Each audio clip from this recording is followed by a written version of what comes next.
بسم اللہ الرحمن الرحیم۔ ناظرین السلام علیکم۔ ناظرین آج کے ولاگ میں خوش آمدید۔ آج ایک بڑی خبر اور اس سے پھر ریلیٹڈ دیگر خبریں۔ بڑی خبر تو یہ ہے کہ مولانا فضل الرحمان صاحب نے آج جو بیان دیا ہے خیبر پختونخوا میں حکومتی تبدیلی کے حوالے سے، اس کا کیا مطلب ہو سکتا ہے؟ تبدیلی پی ٹی آئی والے لے آئے تو ٹھیک ہے، دم کی ہے، اور اگر اپوزیشن والے لے آئے تو ظاہری بات ہے پھر وہ اس کے اور نتائج ہوں گے، اس پہ بات کریں گے۔ دوسرا یہ کہ سینٹ کے الیکشن کے لیے جوڑ توڑ جاری ہے، اور اہم بات جو ہے وہ اسپیکر قومی صوبائی اسمبلی جو ہے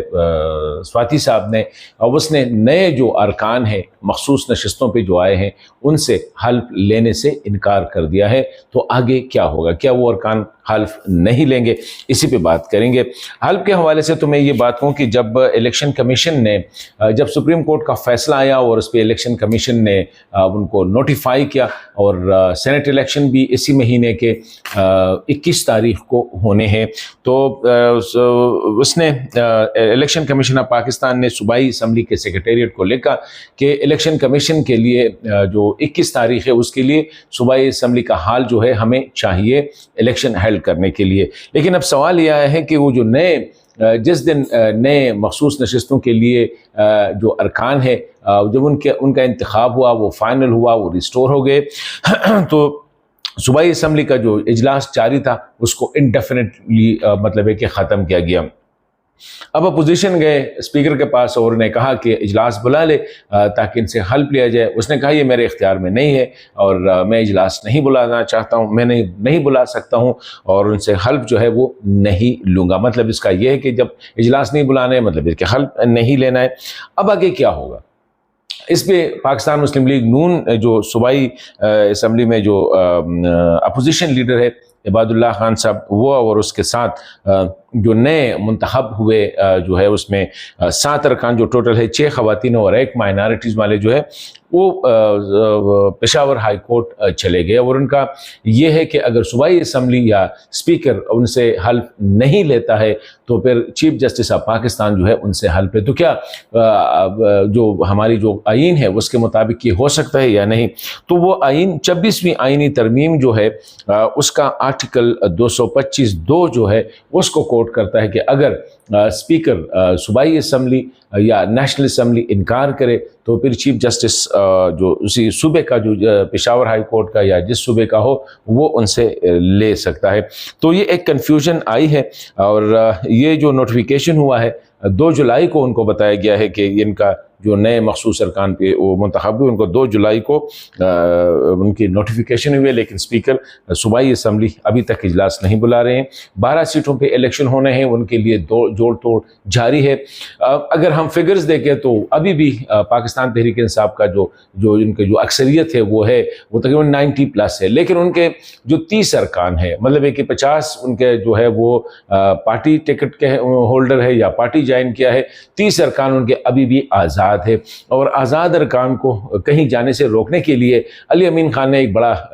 جو ہے نا وہ پتہ پھینکا ہے، اور یہ ہے کہ ان ساروں کو جو ہے پارلیمانی سیکرٹریز میں سے میکسیمم کو پارلیمانی سیکرٹریز کے عہدے دیے گئے، کیونکہ کیبنٹ میں اور گنجائش نہیں ہے تو ان کو پارلیمانی سیکرٹریز دیے گئے۔ مسلم لیگ نون امیر مقام صاحب، رانا ثناء اللہ صاحب اور مولانا فضل الرحمان صاحب، اور اس کے درمیان جو چلی میٹنگ ہوئی، اور الیکشن کے حوالے، اتحاد کے حوالے سے، سینٹ میں اتحاد کے حوالے سے، اور گزشتہ روز پاکستان پیپلز پارٹی کا وفد جو خورشید شاہ صاحب گورنر خیبر پختونخوا اور ظاہر علی شاہ صاحب جس میں شامل تھے، اور JUI کے وفد سے ملاقات کی جس میں مولانا فضل الرحمان صاحب تھے، اکرم درانی صاحب تھے، مولانا لطف الرحمان صاحب تھے، اسد محمود صاحب تھے، اور اسجد محمود صاحب، مولانا فضل الرحمان صاحب کے دونوں صاحبزادے جو تھے وہ بھی شامل تھے، اور یہی کہا گیا کہ اتفاق اچھی ہے، مسلم لیگ نون، پاکستان پیپلز پارٹی یہ ایک اتحاد کر سکتے ہیں تاکہ اگر اتحاد میں ان کا 1 سیٹ زیادہ آ سکتا ہے، اور نے کہا کہ ANP کو بھی ساتھ میں لائیں گے۔ تو اس کا مطلب یہ ہے کہ اگر سینٹ میں انتخاب ہو جاتا ہے تو آگے پھر بات چلے گی۔ یہ جو اتحاد ہوگا جو سینٹ کے الیکشن کے لیے ہے، ممکنہ طور پر یہ ہو سکتا ہے کہ یہ آگے جا کے جو ہے حکومت کے لیے بھی مسئلہ بن سکتا ہے۔ اور اس میں اہم بات جو ہے وہ یہ ہے کہ پاکستان پیپلز پارٹی کا بھی یہ جو 30 ارکان ہیں جو کہ آزاد ارکان ہیں، پاکستان پیپلز پارٹی کی بھی ان پہ نظریں ہیں، پاکستان مسلم لیگ کی بھی نظریں ہیں، اور سب سے زیادہ نظریں مولانا فضل الرحمان صاحب کی ہے، کیونکہ مولانا فضل الرحمان صاحب کی جو پارٹی ہے اس وقت پی ٹی آئی کے بعد اس کی سیٹیں زیادہ ہے، وہ 20 اور میرا خیال 20 کے یا 20 سے اوپر ہے، جب یہ ان کو سب سے زیادہ مخصوص نشستیں جو ہے وہ ملی ہے۔ تو یہ اب اسی وجہ سے مولانا صاحب کا آج کا جو بیان ہے وہ بڑا امپورٹنٹ ہے۔ مولانا صاحب نے یہی کہا کہ جو پختونخوا کے جو حالات ہیں وہ کسی تجربے کے متحمل نہیں ہو سکتے، حالات بالکل ٹھیک نہیں ہے، صوبہ بدحالی سے جو ہے وہ اس کا سامنا ہے، وہ شکار ہے۔ بہتر ہوگا کہ پاکستان تحریک انصاف جو ہے وہ خود یہ جو حکومت ہے یہ تبدیل کرے۔ اس کا مطلب ہے اس کو علی امین خان سے نہیں لگتی، کیونکہ جے یو آئی کو علی امین خان کے سٹائل سے، انداز سے، ان کے بیانات سے ایک چڑ ہے، اس میں کوئی شک نہیں، اور اس کا اظہار جو ہے وقتاً فوقتاً کیا بھی گیا ہے۔ تو مولانا صاحب یہی کہہ رہے کہ بہتر ہوگا کہ جو ہے پاکستان صوبے میں تبدیلی، بہتر ہوگا کہ پاکستان تحریک انصاف اندر سے لے آئے، اور یہ لوگ لائے جن کے پاس اکثریت ہے۔ ایک سائڈ پہ مولانا صاحب کہتے ہیں کہ ان کے پاس اکثریت ہے، لیکن ساتھ اس کے بعد کیا کہتے ہیں اسی پہ بات کریں گے۔ کہتے ہیں اپوزیشن اگر تحریک چلائی ہے،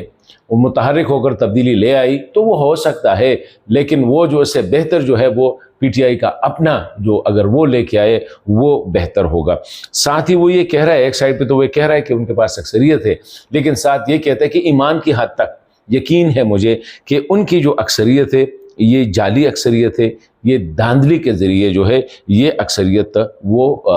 پاکستان تحریک انصاف کی جو اکثریت ہے یہ دھاندلی سے یہ اکثریت لے گئے ہیں۔ تو مولانا صاحب شروع میں تو ہمارا یہ خیال تھا کہ شاید مولانا صاحب نہیں چاہتے ہوں گے کہ پختونخوا کی حکومت گرے، کیونکہ ڈیفینیٹلی پاکستان عوامی نیشنل پارٹی کا بھی یہی خیال ہے، مسلم لیگ میں بھی کچھ لوگوں کا یہی خیال ہے، مولانا صاحب کا بھی ہے کہ let them complete the term, یہ ٹائم پورا کر دیں، اگر یہ ٹائم پورا نہ ہی کریں گے تو دوبارہ شہید ہو جائیں گے۔ تو اس وقت وہ بہت ان پاپولر ہے، ان کے خیال میں علی امین خان بہت ان پاپولر ہے، کرپشن کے الزامات ہیں، مس مینجمنٹ کے الزامات ہیں، تو بہتر ہوگا کہ ہم ان کی حکومت کو نہ ہٹائیں، اس کو چلنے دے، صوبہ جس طرح ہے دیکھ لیں گے، 4 سال بعد 5 سال بعد دیکھ لیں گے۔ لیکن آج کا جو بیان ہے اس سے کچھ ایسا لگ رہا ہے کہ شاید حالات جو ہے تبدیل بھی ہو سکتے ہیں، اور یہ جو اتحادوں کا سلسلہ چل نکلا ہے سینٹ کے الیکشن کے لیے، یہ آگے جا کے پاکستان تحریک انصاف کے لیے مسائل کھڑے کر سکتے ہیں۔